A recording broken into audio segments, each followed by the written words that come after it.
Place à la grande interview sur CNews et Europe 1. Bonjour à vous, Georges Bensoussan. Bonjour Sonia Mabrouk. Et bienvenue. Vous êtes historien, auteur de l'ouvrage Les origines du conflit israélo-arabe. Alors que le bilan s'alourdit, Georges Bensoussan, tandis que les exactions révélées envers des civils sont terrifiantes, notamment dans le désert du Negev. On va aller, si vous le voulez bien, aux origines, aux racines de ce déchaînement de violence pour l'appréhender dans le temps long. Mais tout d'abord, permettez-moi de vous demander si vous avez eu vous-même des témoignages, et si c'est le cas, de quoi sont-ils le révélateur? Oui, j'ai des témoignages directs hier, que j'ai vérifiés quand même pour éviter de tomber dans les fake news, d'enfants pris en otage qui ont été exhibés dans des cages à animaux. Ça a été filmé, c'est passé. Et j'ai vu, alors là comme tout le monde, c'est pas une révélation, un certain nombre de gens lynchés et le corps de cette jeune germano-israélienne démembrée et traînée dans les rues de Gaza. Bon. Tout ça, ça a été vu. Qu'est-ce que ça dit? Ça dit d'abord un déchaînement de sauvagerie qui provoque un effet de sidération.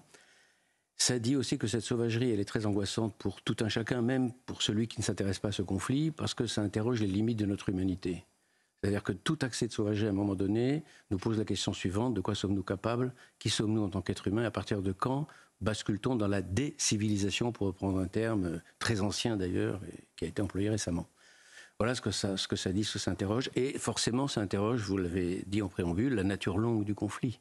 Dont on va parler. Il y a toujours eu, Georges Bensoussan, comment le définir, un sentiment de précarité existentielle Oui. Auprès des Israéliens. Mais là, avec ce que l'on vit, avec ce que vous venez de décrire, notamment pour les enfants, est-ce qu'on a basculé définitivement vers autre chose? Que ce soit un tournant, c'est une évidence, parce que ça a été dit et redit, et c'est vrai depuis 48 heures. C'est la première fois depuis 1948 que le combat a lieu sur le sol israélien. Les gens du Hamas sont introduits jusqu'à 25 km à l'intérieur du territoire. Les précédents conflits, la guerre des 6 jours, la guerre de Kippour, etc., ont lieu en territoire extérieur. Ça n'est pas du tout la même chose. Et les précédents conflits, 6 jours comme Kippour par exemple, qui a fait 2600 morts, ont tué à 95% des militaires. Ici, ce sont des victimes en masse, 700 morts. 700 morts en moins de 36 heures, c'est plus que le bilan de la guerre des 6 jours. Bon. Et ça interroge forcément. Alors quand vous dites est-ce qu'on est passé dans autre chose, on le verra dans les semaines, dans les mois qui viennent. Si oui ou non il s'agit d'un tournant, on a souvent tendance à dire on est en présence d'un tournant. Attendons. Mais incontestablement, le fait que la sauvagerie la plus extrême, qui n'est plus du politique, qui n'est plus de la guerre classique, la sauvagerie se déroule sur ce territoire-là, ça interroge forcément les Israéliens sur quelle coexistence possible, quelle cohabitation possible, comment ensuite vivre avec ses voisins qui sont là pour l'éternité, de la même façon que les Israéliens doivent se dire que les Palestiniens sont là pour l'éternité dans les deux sens. Ces deux peuples doivent se dire nous devons cohabiter et coexister sur la même terre. Comment coexister après ça? Nous allons en parler, ces exactions, ces mises en scène mortifères des otages, Georges Bensoussan, ce cortège de cruauté et de barbarie. Est-ce que c'est au cœur de la nature du Hamas? Et ça voudrait dire, c'est la question que je vous pose pour l'historien que vous êtes, non pas que c'est prévisible, personne ne peut le dire ainsi, mais que c'était peut-être inscrit dans l'ADN, dans la nature même de ce mouvement. Oui, et je dirais, je ferai une distinction. Ça n'est certainement pas inscrit dans la nature du nationalisme palestinien, parce que ce que l'on pense à tort dans le grand public, partout, c'est que le nationalisme palestinien est un bloc homogène. En fait, c'est une société hétérogène qui a des expressions nationales différentes, sauf que depuis l'origine, depuis les années 1920, je dis bien 1920, il y a plus d'un siècle, une tendance la plus totalitaire, je dirais la plus extrême droite dans le sens de l'islamisme d'extrême droite, car l'islamisme est un courant d'extrême droite, l'a emporté et a étouffé les autres voix palestiniennes. Et on ne sait pas dans le grand public qu'il y a eu beaucoup de voix palestiniennes, libérales, modérées, prêtes à dialoguer avec les juifs, de la même façon qu'il y a eu des juifs prêts à dialoguer avec les arabes palestiniens, prêts à s'entendre, et qui l'ont payé de leur vie. Je l'ai dit récemment sur une autre antenne, un grand syndicaliste arabe en 1947, un courage extraordinaire, a dit « Moi, je ne connais pas de juifs et d'arabes, je connais des salariés, des travailleurs syndiqués, et c'est avec eux que je veux travailler. » Vous avez besoin de le préciser ce matin sur nos antennes, Georges Bensoussan, que le Hamas, qui est aujourd'hui, pour certains, quand même, la composante du, je mets beaucoup de guillemets, du combat palestinien, on n'a pas été la seule. On l'a oublié? Oui, parce qu'on l'a oublié, parce qu'on a tendance à amalgamer, parce qu'on a tendance à faire de chaque société une sorte de bloc homogène. Et c'est faux pour les sociétés israéliennes, et c'est faux pour la société palestinienne. Et donc, quand je parlais de ce syndicaliste, il est assassiné, il a payé de sa vie en 1947. Un membre de la famille Hosseini, qui est le clan le plus puissant de la société palestinienne, a été assassiné aussi parce qu'il avait fondé une organisation d'amitié judo-arabe en 1948. Un grand nombre de voix non islamistes, c'est ça que je veux dire, ont le payé de leur vie tout au long de l'histoire du nationalisme palestinien. Et aujourd'hui, on aboutit. Est-ce que c'est le Hamas qui a pris le dessus? Et quels est justement ses fondamentaux? Est-ce que c'est dans la nature même du Hamas? Alors j'y viens, je réponds à votre question. La fin, oui, la guerre. Le Hamas a pris le dessus au sens où le fait qu'il ait remporté une victoire tactique, incontestablement, le rend populaire dans ce qu'on appelle la rue arabe. Le fait qu'ils prennent apparemment la tête du mouvement palestinien, en particulier en Cisjordanie, au moins en popularité, fait qu'on a tendance à ne voir que lui. Alors, est-ce que c'est dans l'ADN? C'est votre question. Je dirais oui, bien sûr. Il s'agit d'un mouvement qui est la branche palestinienne des frères musulmans. Les frères musulmans en Égypte... C'est la guerre ou c'est la haine du juif, Georges? C'est les deux en même temps. Qu'est-ce que c'est que l'ADN du Hamas? L'ADN du Hamas, qui est une organisation islamiste, c'est une organisation qui, parce qu'islamiste, est fondamentalement totalitaire. Qu'est-ce que c'est qu'une organisation totalitaire? C'est une organisation qui ne peut vivre que par la violence et dans la violence. La violence interne contre les siens.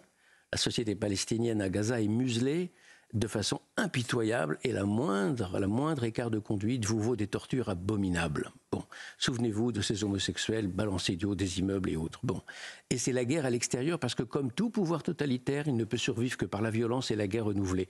Pensez simplement au pouvoir nazi. Le pouvoir totalitaire nazi ne peut survivre que par la guerre. Donc quand vous me demandez si c'est dans l'ADN, oui, c'est dans l'ADN de ce type de mouvement, bien sûr. Alors la question est, à partir de quand ce mouvement l'a-t-il emporté? On aurait tort de croire que c'est depuis 1987, parce que vous savez que c'est l'année de fondation du Hamas. Sûr, pourquoi c'est inscrit avant?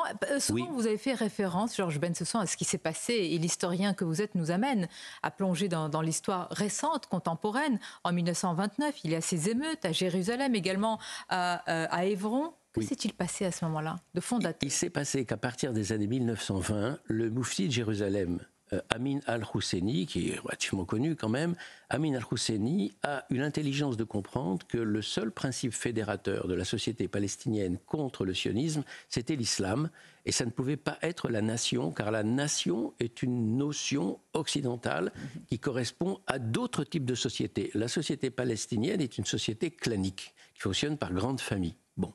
Donc la nation au sens moderne ne pouvait pas prendre. À partir du moment où il islamise le conflit, il prend le dessus sur toutes les autres composantes de la société palestinienne, dont la composante chrétienne. On oublie qu'il y a 12 à 13% de chrétiens parmi les Arabes de Palestine. Et il va conduire le nationalisme palestinien par la radicalité islamiste à la catastrophe, la Nakba de 1948. Avec des exactions. Déjà, la barbarie... Alors, vous me parlez de 1929, et c'est pour ça que je fais le lien avec ce qui s'est passé.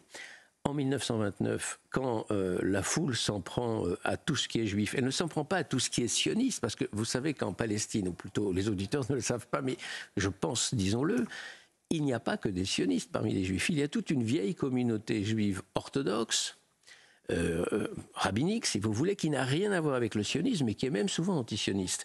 Or, les émeutiers arabes s'en prennent indistinctement à tous les juifs. Ce qu'ils veulent, c'est tuer du juif. Ils ne veulent pas tuer du sioniste. Ils ne font pas la distinction entre juifs et sionistes. Ils la faisaient dans les années 1910, au début du nationalisme palestinien avec les chrétiens. Ils ne la font plus à partir des années 30. Et cette radicalisation entraîne des violences. Quand vous lisez les comptes rendus de la police anglaise en 1929 sur ce qui s'est passé à Jérusalem, et des journalistes, à Safed, Albert Londres. Et Albert Londres, vous avez raison. C'est une barbarie qu'il décrit à l'époque. Albert Londres revient en Palestine, il était déjà venu. En 1930, il décrit, il entend les témoins, les rescapés, etc. Je ne veux pas le dire ici à l'antenne. Je les ai lus et relus chez Albert Londres comme dans la police britannique, dans les archives qui sont consignés, eh bien je peux vous assurer que c'est inaudible, c'est absolument illisible tant on est à un niveau de barbarie extrême. Donc ce que j'apprends aujourd'hui de ce qui s'est passé, pour moi, ne peut pas ne pas me faire penser à tout ce qui s'est passé en 1929. La barbarie était déjà inscrite dans un continuum. Et en 1948, quand les combats commencent, on constate que lorsque les sionistes se battent face à des Palestiniens et pas face à des troupes arabes, vous savez qu'il y a les troupes arabes à partir de mai 48, dans le cas des Palestiniens, il n'y a jamais de prisonniers. Il n'y a jamais de blessés, tout simplement parce qu'on achève absolument tout le monde, y compris les enfants, y compris le personnel médical, comme par exemple le 13 avril 48, où un convoi médical qui sort de Jérusalem vers le mont Scopus, 80 personnes, médecins, infirmiers et malades, bien sûr, sont purement et simplement brûlés vifs. Il n'y a aucune distinction entre civils et militaires, aucune distinction entre les âges, ni entre les sexes, comme aujourd'hui. C'est pour ça que je dis, on est dans un continuum. Mais, si je peux me permettre ceci, en 1929, c'est la foule émeutière qui attaque. Ici, non, on a affaire à des combattants organisés qui ont planifié leur attaque. C'est très différent sur le plan. Vous les appelez combattants ou terroristes? C'est les deux. Ce sont des terroristes combattants. On peut toujours jouer sur les mots. Ce sont bel et bien des terroristes.